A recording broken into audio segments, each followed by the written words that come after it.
He obviously flooded the South with phony continental currency. Hitler was attempting to do the same thing in World War II with 5-pound notes.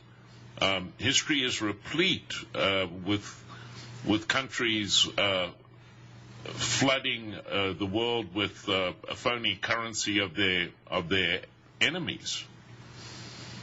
Yeah, but if you go back and you look, right now, the U.S. currency, the situation with the U.S. currency is the vast majority of U.S. currency right now is a blip on a computer screen. It is not printed paper. I heard stories of anywhere from 1.5% to 3% of all of the money of the U.S. is only in printed and coinage, and that's it. And everything else is done electronically. And that brings me to my question. I thought about this, and I'm thinking, yeah, we've seen inflation, and it's happening, but it's not happening at a hyperinflationary rate, although it should have already, because they've been keeping the money supply numbers from us for quite a number of years. And I'm sure they're out there creating this with just a blip on a computer screen. Well, Steve, one thing you have to remember here, that they're loaning this money to each other. So none of this credit or any of this money, so-called money, is available to the public through the regular credit means. So the hyperinflation wouldn't necessarily kick in yet. They're just transferring balances from bank to bank. Thanks for your call. I appreciate it. Interesting question he posed. We'll be right back. By the way, the other day I had the webmaster post a story. It was actually filmed by a television station on the local animal control people, controlling animals by use of taser. And what a disgusting display. I mean, a lot of people can hear that 1.3 Iraqis are dead, and what does that mean to them? They turn on the news, people die every day, so what's the big deal? But if you show an animal getting tortured by one of these electrocution devices, it might drive it home a little bit more to them. Well, I posted that on republicbroadcasting.org. And today I'm reading a story. Well, guys, they're on sale in England, and they're being sold to the police here in this country. They got a brand-new toy, and I would highly suggest Mossberg is in with this company called Extended Range Electronic Projectile. This is being put out exclusively by Taser International. And headquartered right here. Yeah. And I'll tell you what, Mossberg, go buy another shotgun, boycott these people, because now the police are going to have projectiles. These are wireless, by the way, folks, and they have a greater range, over 90 meters. And you got to buy their specialized X12 shotgun from Mossberg. Now they get to torture you from greater distances, but they have the standard taser right underneath it. So if you're up close and personal and you want to use the old taser device, you can electronically subdue people that way. Well, you always can meet them on even terms. I mean, the problem with this, Bob, is, these are less than lethal. Really? What kind of contusions, how many eyes are going to pop out, these projectiles flying at you? I don't even think this is allowed by international law. These are torture devices, and, it's just a neat, nifty tool for police now. We've seen how many videos of people that are actually dying from these things. If you have a heart condition, or even if you're in good health, there's the risk of death. If you're an unruly 70-year-old woman that doesn't want a traffic ticket, they'll tase you. Big burly men standing over frail women, zapping the hell out of them. I mean, this is the mentality. Bob, police state USA. This is right. sanctioned. This is okay. They're redefining what torture is. Geez, I can remember the stories of the evil Japanese taking American prisoners and hooking up 12-volt batteries to their testicles. Now the police are just rolling around and zapping people. It's the same thing.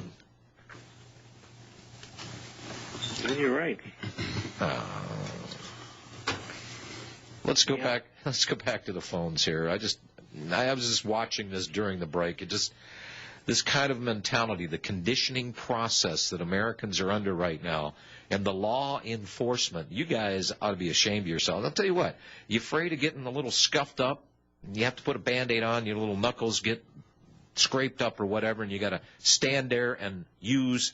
And this is nothing but a modified version of the old cattle prod. Of even the PETA people are against, but I guess it's okay to tase the hell out of people, to use electrocution as a way of gaining cooperation. I about had enough of this. Ed in New Jersey. Hello, Ed. Yes, thanks for taking my call. You brought back some memories. I want to make it fast. During the late 60s, on the Governor Wallace dinner, I met Robert Welch and other patriots, Alan Stang and George Schuyler. And the thing was that I knew he smoked cigars. So earlier, back in the 50s, I was in the Navy. I was in Guantanamo and Havana also. So I purchased some H. Upmann cigars, which are big ones, wrapped in cedar and aluminum foil. So I had one, and when I approached him there, of course, I got his autograph. I asked him, I said, I'd like to present you with an H. Upmann. And he backed away, and he says, I can't smoke those things. They're too strong. So, I just took me back because I thought maybe that they are strong. And the thing was there that I thought maybe I could give one. I still have it as a souvenir today. But what I wanted to emphasize was that he wrote The Politician and, of course, The Establishment about Eisenhower, and I had the book. And, they told everybody, newspapers, he was calling Eisenhower, it was not true. So, I just wanted to emphasize that he was a great patriot. And, hello, are you there? Yeah, we're here. I want to ask Bob Chapman here. It's a little thing that I want to ask. I noticed years ago the dollar sign had 2 slashes. I notice now it's got 1 slash. Is there something significant about that? I really can't answer that question. I don't know, but I have noticed that. And there are a number of other currencies that use the 1 slash to denote it not as a dollar but as a currency. In Mexico they do that, and in many other countries. So it may be harmonization that they're up to. I see. Okay, thank you very much. I'm guessing. All right. Oh, okay. Thank you very much. Appreciate it. Thank you, Ed. Appreciate it. Bob, one of the grand plans here is to get the people totally enslaved here. Are people understanding? Do they understand what $1 trillion is? Do they understand the role of government? That they are nothing but more than tax collectors and disseminators of wealth. They're striking deals where they shouldn't be striking deals. Robbie, how's that Cash for Clunkers program working out there in Arizona? Well, apparently it's going very well. But what a lot of people are now beginning to find out is there's some double dipping going on by the auto dealers.